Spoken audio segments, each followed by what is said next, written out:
امید کرتی ہوں آپ سب خیریت سے ہوں گے۔ آج ہم اللہ تعالیٰ کے ایک اور جلیل القدر پیغمبر کا واقعہ سنیں گے۔ آج ہم جانیں گے حضرت عزیر علیہ السلام کی زندگی کے بارے میں۔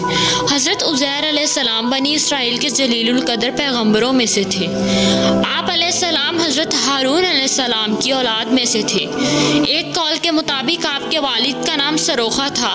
آپ کا زمانہ بنی اسرائیل کی قید بابل سے بعد کا زمانہ تھا، یعنی 6 صدی قبل مسیح کا زمانہ تھا۔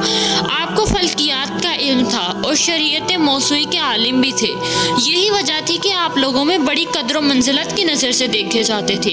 آپ بڑے نیک اور خدا پرست انسان تھے۔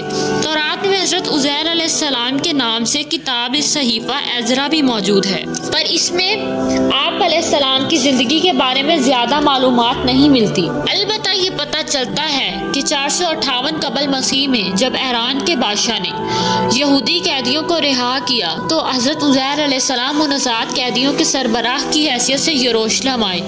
یروشلم پہنچ کر آپ نے ہیکل سلیمانی میں باقاعدہ عبادت کی ترویج کی اور دیگر مذہبی رسومات کو پھر سے نافذ کیا اور یروشلم شہر میں بہت سے تعمیری کام کروائے۔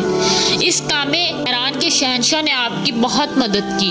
اس زمانے میں تورات کا کوئی حافظ موجود نہ تھا اور نہ ہی تورات کا کوئی نسخہ موجود تھا، لہٰذا حضرت عزیر علیہ السلام کو فکر لاحق ہوئی کہ اللہ کے کلام کو عام لوگوں تک کیسے پہنچایا جائے۔ انہوں نے اسرائیلیوں کو جمع کیا، کیونکہ آپ نے بچپن میں ہی تورات حفظ کر لی تھی، چنانچہ آپ نے ان سب کے سامنے اسے پڑھ کر تحریر کروایا۔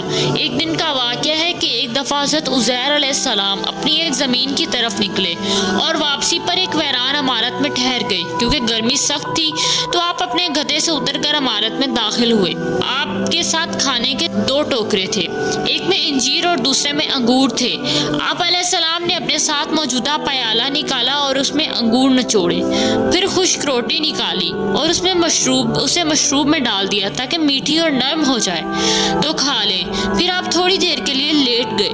نظریں ویران عمارت کی چھت کی طرف اٹھی تو دیکھا کہ یہ عمارت اپنی جگہ پر کھڑی ہے مگر اس کے رہنے والے مر چکے ہیں۔ تو آپ علیہ السلام کی زبان سے بے ساختہ نکلا کہ اللہ کیسے موت کے بعد ان کو زندہ فرمائے گا۔ آپ کو اس بات پر شک نہیں تھا کہ اللہ ان کو زندہ نہیں فرمائے گا، بلکہ اس کیفیت کے متعلق خیال آیا۔ پھر اللہ نے جبرائیل کو ان کے پاس بھیجا جنہوں نے حضرت عزیر علیہ السلام کی روح قبض کر لی اور پھر 100 سال تک ان کو یوں ہی موت کی نیند سلائے رکھا۔ اس دوران بنی اسرائیل میں بہت سے واقعات پیش آئے اور بیت المقدس پھر سے آباد ہو کر ایک پر رونق شہر بن گیا۔ پھر اللہ تعالیٰ نے آپ علیہ السلام میں روح پھونک دی اور آپ علیہ السلام اٹھ کر بیٹھ گئے۔ تو فرشتوں نے پوچھا آپ یہاں کتنی مدت رہے؟ تو آپ نے کہا کہ 1 دن یا 1 دن کا کچھ حصہ۔ تو فرشتے نے کہا نہیں، آپ 100 برس تک اسی حالت میں رہے ہیں۔ تو آپ نے اپنے کھانے پینے کی چیزوں کی طرف نظر ڈالی جہاں انگور، شیرہ اور روٹی اسی حالت میں تھی۔ تو آپ کے دل میں بتائی گئی مدت کے بارے میں انکار کا خیال پیدا ہوا۔ تو فرشتے نے کہا اگر آپ میری بتائی گئی مدت کو غلط سمجھ رہے ہیں تو اپنے گدھے کی طرف دیکھیں۔ تو حضرت عزیر علیہ السلام نے اپنے گدھے کی طرف دیکھا تو حیران رہ گئے، کیونکہ گدھے کی ہڈیاں گل سڑ کر بوسیدہ ہو چکی تھی۔ فرشتے نے ہڈیوں کو حکم دیا اور ہڈیاں ایک جگہ جمع ہو گئی، پھر جڑ کر ڈھانچہ بن گیا اور گدھے پر گوشت چڑھا، کھال چڑھی اور بال بنے اور گدھا تیار ہو گیا اور فرشتے نے اس میں پھونک ماری تو وہ کھڑا ہو گیا۔ پھر جب حضرت عزیر نے قدرت الہی کی یہ نشانیاں دیکھی تو بول اٹھے کہ یہ میں یقین کرتا ہوں کہ اللہ ہر چیز پر قادر ہے۔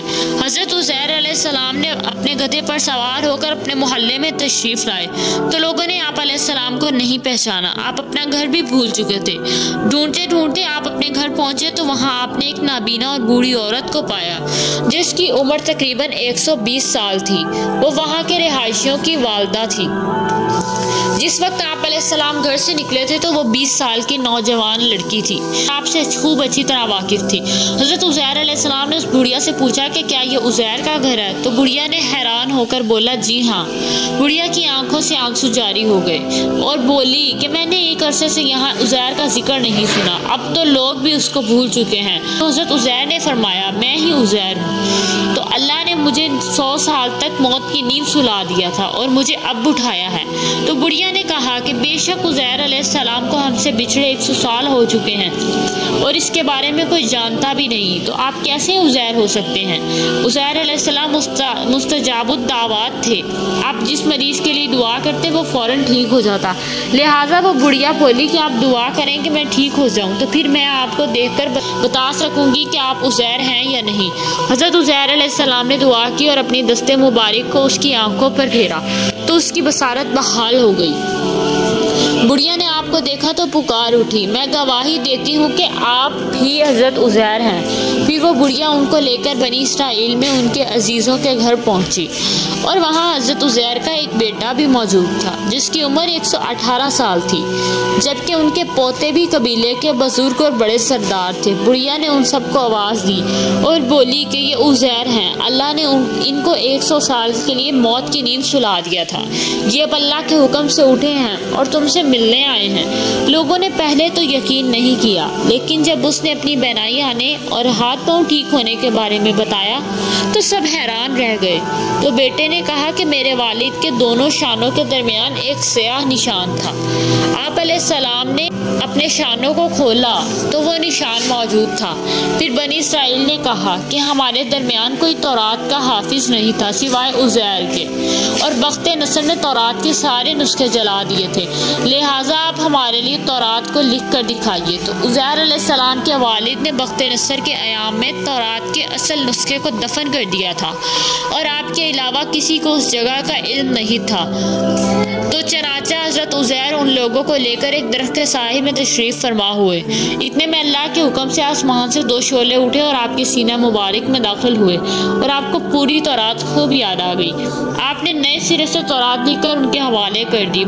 بنی اسرائیل نے یہ دیکھ کر کہا کہ بے شک موسیٰ بھی اتنی طاقت نہیں رکھتے تھے کہ بغیر تورات کے پوری کتاب لکھ سکیں اور سنا سکیں، جبکہ عزیر علیہ السلام ہمارے پاس تورات پوری لے کر آئے ہیں۔ وقت کے ساتھ ساتھ بنی اسرائیل کی حضرت عزیر سے محبت گمراہی میں بدل گئی، یہاں تک کہ بنی اسرائیل نے حضرت عزیر کو اللہ کا بیٹا کہنا شروع کر دیا، جس کی نفی اللہ نے قرآن مجید میں یوں کی، اور یہود کہتے ہیں عزیر اللہ کے بیٹے ہیں اور مسیح کہتے ہیں عیسیٰ اللہ کے بیٹے ہیں، یہ ان کے منہ کی باتیں ہیں۔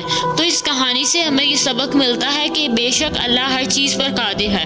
جس طرح اللہ نے 100 سال بعد نہ صرف حضرت عزیر کو دوبارہ اٹھایا بلکہ آپ کے گدھے کو بھی زندہ کیا، اسی طرح اللہ تعالیٰ بروز قیامت سب لوگوں کو حساب و کتاب کے لیے زندہ فرمائے گا۔